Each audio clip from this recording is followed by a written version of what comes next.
ตัวละคร พฤติกรรม สถานที่ หน่วยงาน วิชาชีพ และเหตุการณ์ต่างๆในซีรีส์เรื่องนี้ เป็นเรื่องสมมุติที่สร้างขึ้นเพื่อความบันเทิงเท่านั้น โดยมิได้มีเจตนาชี้นำหรือส่งเสริมการกระทำใดๆที่เกิดขึ้นในเรื่อง โปรดใช้วิจารณญาณในการรับชม ฉันบอกแล้วไงผู้ชายคนนั้นมันอันตราย มันชอบฟันและทิ้ง แกน่าฉลาดกว่านี้นะมีม แกหาว่าฉันโง่อย่างนั้นเหรอ งั้นแสดงว่าถ้าฉันมีเงินจ่าย เธอก็จะให้เวลากับฉันอย่างนั้นเหรอ งั้นขอถามคุณทัศน์บ้างแล้วกันนะครับว่า หลังจากที่เปิดตัวไปมีส่งผลต่อชีวิตคุณทัศน์บ้างไหมครับ ไม่ได้มีปัญหาอะไรนะครับ เพราะว่าผมก็เปิดอยู่แล้วว่าตัวเองชอบผู้ชาย คุณตำรวจคะ เด็กเสิร์ฟคนใหม่คนนี้ลักษณะเขาเป็นผู้ชายนะคะ หัวทองทอง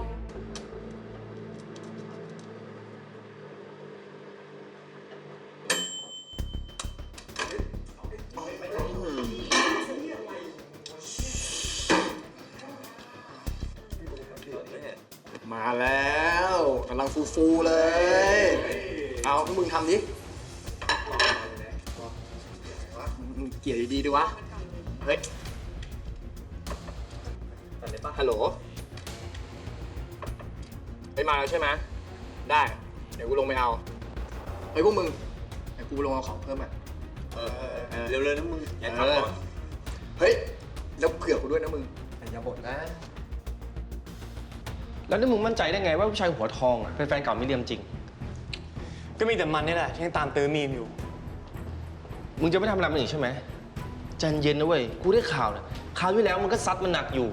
เกือบโดนเอาเรื่องแล้วมั้ยล่ะตำรวจทำร้ายประชาชนไปอีก กูมาคุยเฉยๆถ้ามีปัญหาอะไรกูไม่ใช่กำลังหรอก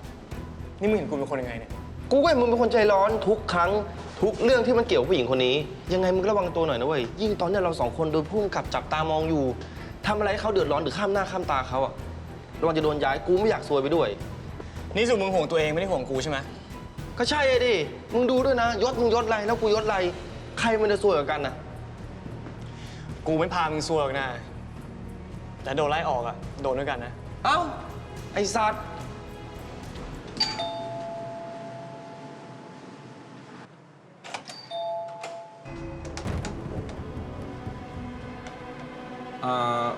มาหาใครครับ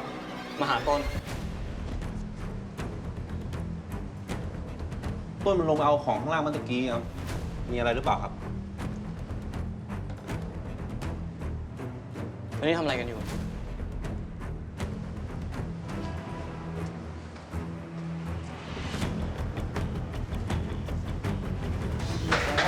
เฮ้ยไปไหนอะ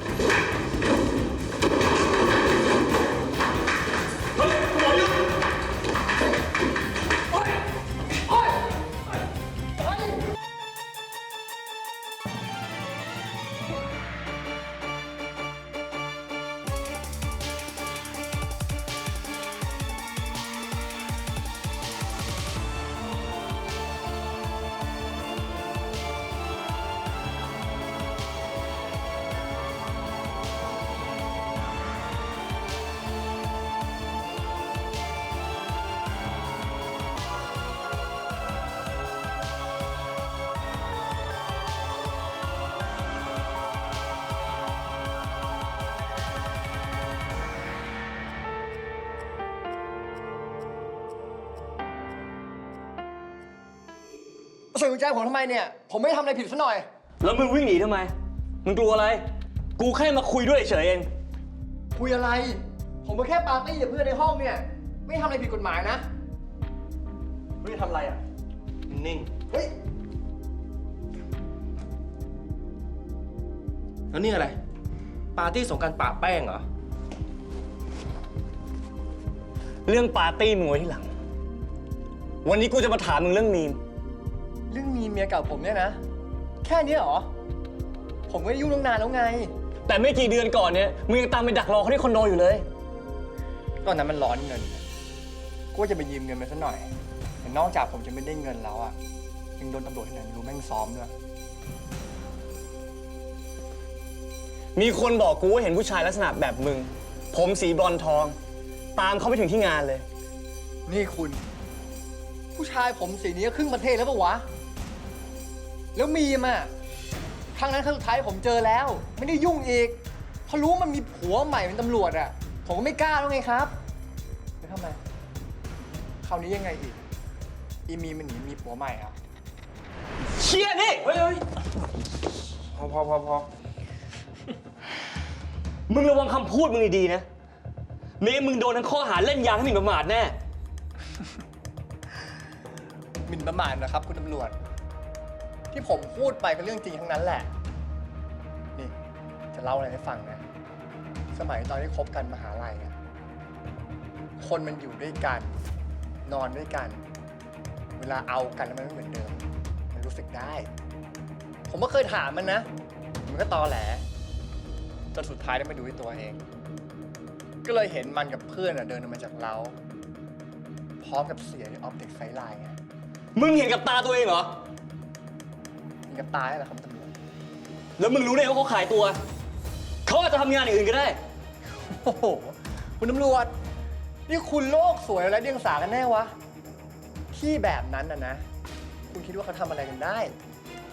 ผู้หญิงสวยๆอยู่ตรงนั้นน่ะ มันก็อย่างเดียวแหละคุณ แล้วมึงจำได้ไหมบอกเขาไปกับเพื่อนคนไหน มันก็นานแล้วนะคุณ ใครมันจำได้วะ แต่อีมีมันทำได้ไม่นานหรอก ไม่รู้ว่ารวยเร็ว หรือว่าช้ำเร็ว เชี่ยทำอะไรอ่ะถ้ามึงพูดเชี่ยๆนี่มึงจะกลายเป็นศพอยู่ข้างล่างนะแล้วข่าวจะรู้มึงหลอนยาตกไปตายเอง มึงเข้าใจไหม ไม่พูดแล้วพอ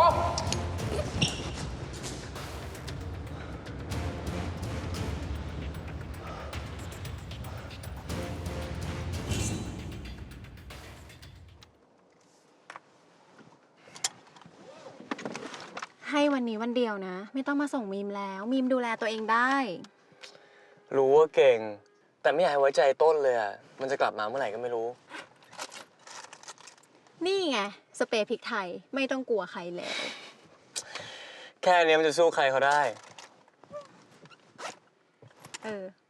จำได้ไหมว่าวันนี้วันอะไร วันอะไรอ่ะ ก็วันธรรมดาไม่ใช่หรอ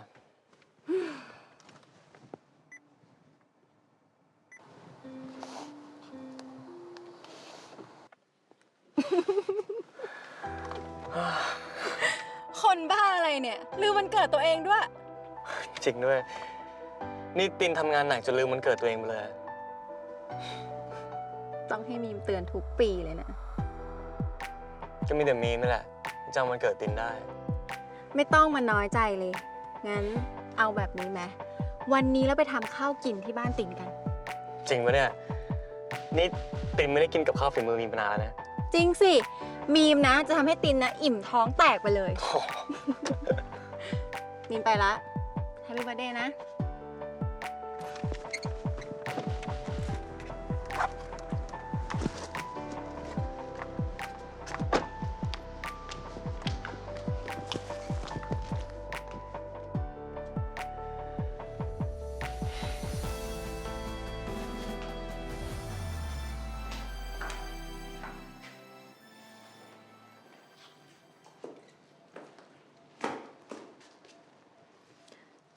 สารวัตรตินมันส่งแกเหรอ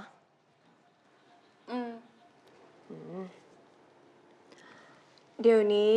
แกใช้โทรศัพท์2 เครื่องหรือมีม ก็เครื่องหนึ่งเอาไว้ใช้งาน อีกเครื่องหนึ่งเอาไว้ใช้เรื่องส่วนตัว แล้วนี่แกมีอะไรจะคุยกับฉันเหรอ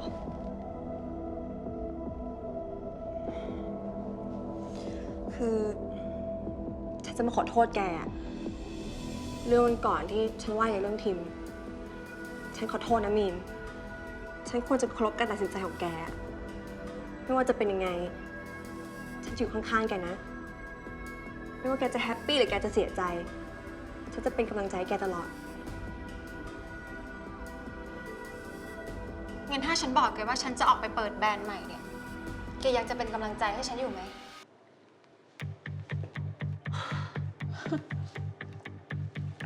แกจะเปิดแบรนด์ทำไมอะแกทำงานที่นี่แกไม่มีความสุขเหรอ ก็ไม่ค่อยมีความสุขแล้วอะรู้สึกเหมือนไม่ค่อยได้ปลดปล่อยไอเดียเท่าไหร่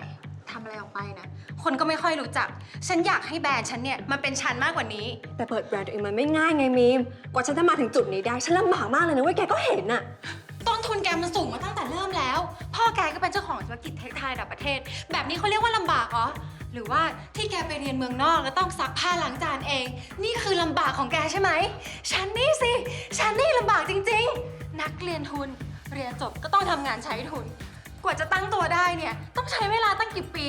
แทนที่ฉันจะได้เรียนฟรีๆ ชีวิตฉันเนี่ยมันลำบากคนอื่นตลอด แกอย่าบอกว่าแกเข้าใจเลยยังไม่เข้าใจหรอก แต่ฉันก็พยายามเข้าใจแกอยู่นี่ไงมีม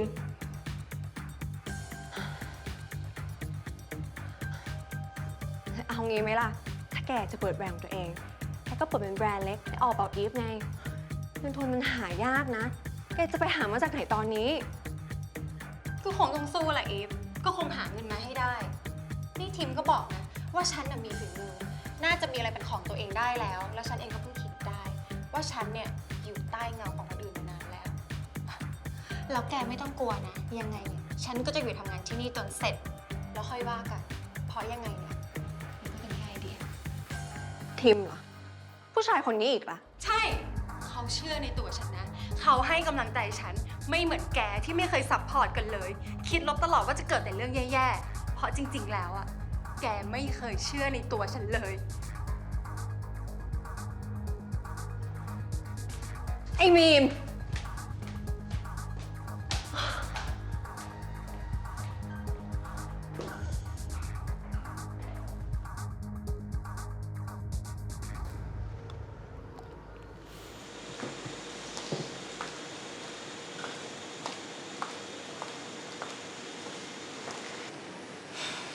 เดี๋ยวนี้สนามกอล์ฟเรานี่มันจะกลายเป็นเล้าให้เด็กนั่งดริ้งกันแล้วนะ ไม่รู้ว่าจะมาตีกอล์ฟหรือว่ามาตีอะไร ทั้งล้วงทั้งจับจนเกินหน้าที่แคดดี้แล้ว อย่าบ่นไปหน่อยคุณ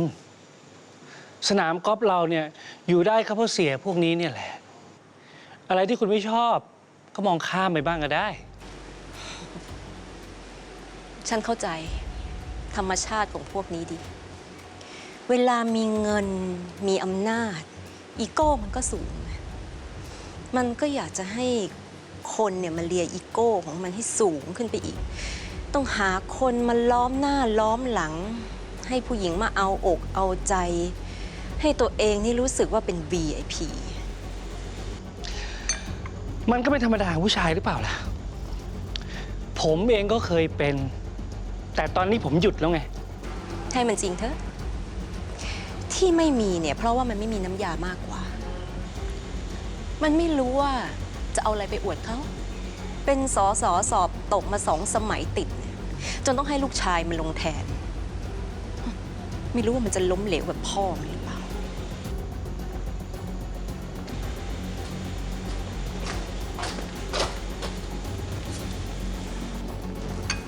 พีทกับอีฟตอนนี้เป็นยังไงบ้าง โอเคนะครับ แต่ว่าอีฟเขาทำงานหนักก็ไม่ค่อยได้เจอเท่าไหร่ครับแม่ แล้วเมื่อไหร่จะแต่งงานกันล่ะแม่รอนานแล้วนะ แม่ทำไมต้องรีบแต่งด้วยครับ รอให้มั่นคงกว่านี้ก่อน แม่ให้ผมโฟกัสสักอย่างสิครับ จะให้เล่นการเมืองหรือว่าจะให้รีบแต่งงาน แล้วมันทำทั้ง2 อย่างพร้อมกันได้ไหมล่ะหึถ้าแกแต่งงานกับอีฟแล้วมันเป็นข่าวใหญ่ขึ้นมาเนี่ยตัวแกเองก็ได้สปอตไลท์คนเขาก็มาสนใจแกเยอะขึ้น ภาพลักษณ์ของ Family Man คนรักแฟน เป็นสเปคของผู้ชายในฝันของผู้หญิงเนี่ยการศึกษาแกก็ดี คนเขาจะได้มาเลือกแกเยอะๆ แต่คนเขาก็เลือกจากนโยบายของเราหรือเปล่าครับแม่ ภาพลักษณ์เนี่ยมันก็สำคัญนะ คนเขาไม่มาสนใจแกหรอกว่าแกจะทำงานได้หรือว่าไม่ได้อะมันก็ต้องล่อลวงไปก่อน โปรไฟล์ของแกเนี่ยมันจะต้องสะอาดเอาไว้ก่อน ฉันจะบอกอะไรแกให้นะ ถ้าคนเรามันเจอความผิดพลาดอะไรของแก หรือแกมีข่าวเช้าอะไรขึ้นมาสักอย่าง มันก็พร้อมที่จะเหยียบแกให้จมดิน และต่อให้แกทำดีมาเป็น100แต่ถ้าแกพลาดแค่ครั้งเดียว แกก็จบ เพราะฉะนั้นฉันจะไม่ยอมให้ใครหรืออะไร มาทำลายอนาคตของแกเด็ดขาด เพราะฉะนั้น ถ้าแกมีอะไร แกต้องบอกให้ฉันรู้ ฉันจะได้รีบจัดการเอาไว้ก่อน อย่าให้มันซ้ำรอยแบบพ่อแกก็แล้วกัน ครับแม่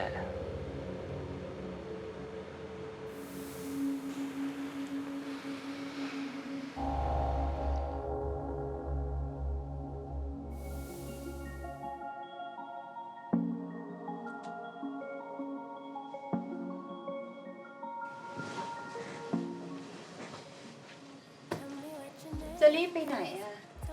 ฉันยังไม่พอใจเลยนะ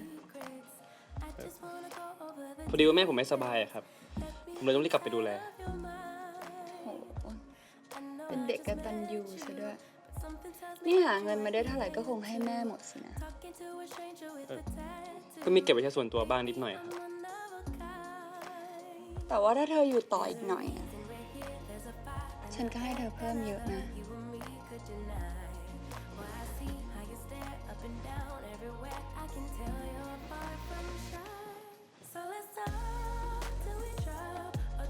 คุณกิวีครับ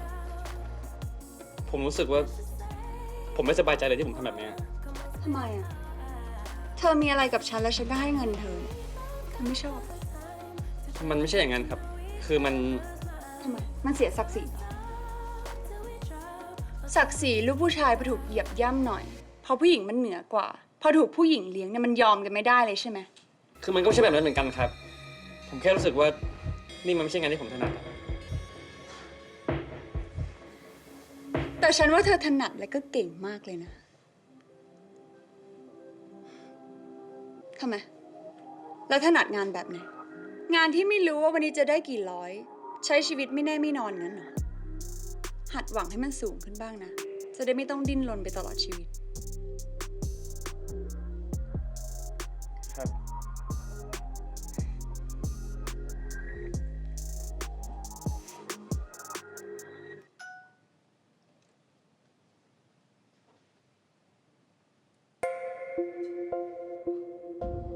ขอบคุณครับกิวีแต่นี่มันเยอะเกินไปหรือเป เก็ ล่า บไว้เถอะ เผื่อฉันไม่ได้เรียกใช้งานอีก จะได้มีเงินเก็บไม่ต้องมานั่งลุ้นรายวัน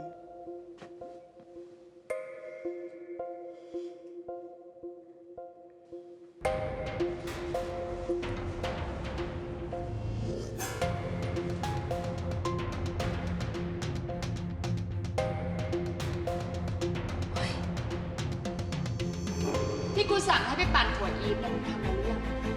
กูเห็นมึงไม่สนใจแล้วก็เอาเวลาไปอยู่แต่อีฟไม่เรียนเพื่อนมัน แกใช่ไหม ที่เป็นคนยุให้มีเปิดแบรนด์ตัวเอง เราก็แค่บอกมีว่าเขาเป็นคนที่มีความสามารถมาก ๆ